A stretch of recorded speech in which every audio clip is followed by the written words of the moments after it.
ದೇಶದಲ್ಲಿ ಮೋದಿ ಪ್ರಭಾವ ಕಮ್ಮಿ ಆಗ್ತಾ ಇದೆ, ಮೋದಿ ವರ್ಚಸ್ಸು ಕಡಿಮೆಯಾಗ್ತಾ ಇರೋದು ನಿಜ ಅಂತ ಪೇಜಾವರ ಶ್ರೀಗಳು ಬಾಗಲಕೋಟೆಯಲ್ಲಿ ಹೇಳಿದ್ದಾರೆ. ರಾಮ ಮಂದಿರದ ಬಗ್ಗೆ ತೀರ್ಮಾನ ಮಾಡ್ತೀವಿ ಅಂತ ಹೇಳಿದ್ರು. 5 ವರ್ಷವಾಗ್ತಾ ಬಂತು. ಲೋಕಸಭಾ ಚುನಾವಣೆಗೆ ಹೋಗುವ ಮುನ್ನ ರಾಮ ಮಂದಿರ ಬಗ್ಗೆ ತೀರ್ಮಾನ ಮಾಡಬೇಕು ಅಂತ ಮನವಿ ಮಾಡಿದ್ದಾರೆ. ಇನ್ನು ರಾಮನ ಬಗ್ಗೆ ವಿವಾದ ಮಾಡಿರೋ ಸಾಹಿತಿ ಭಗವಾನ್ ಅವರು ಚರ್ಚೆಗೆ ಬರಲಿ, ನಾನು ಸಿದ್ಧ ಅಂತ ಪೇಜಾವರ ಶ್ರೀಗಳು ಸವಾಲು ಹಾಕಿದ್ದಾರೆ.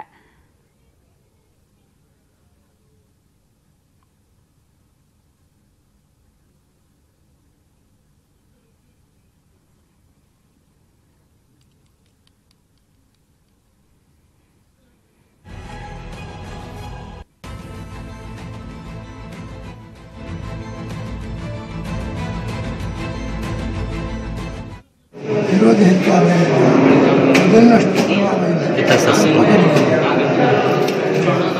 ಅದು ಗೊತ್ತಾಗದು. ಮೊನ್ನೆ ಚುನಾವಣೆಯಲ್ಲಿ ಇಷ್ಟವರೆಗೆ ಗೆಲ್ತಾ ಇದೆ.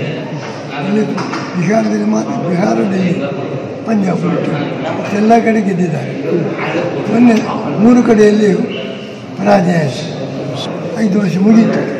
ಆಶ್ವಾಸನೆ ಕೊಟ್ಟಿದೆ, ಸರ್ಕಾರ ಮಾಡಬೇಕು.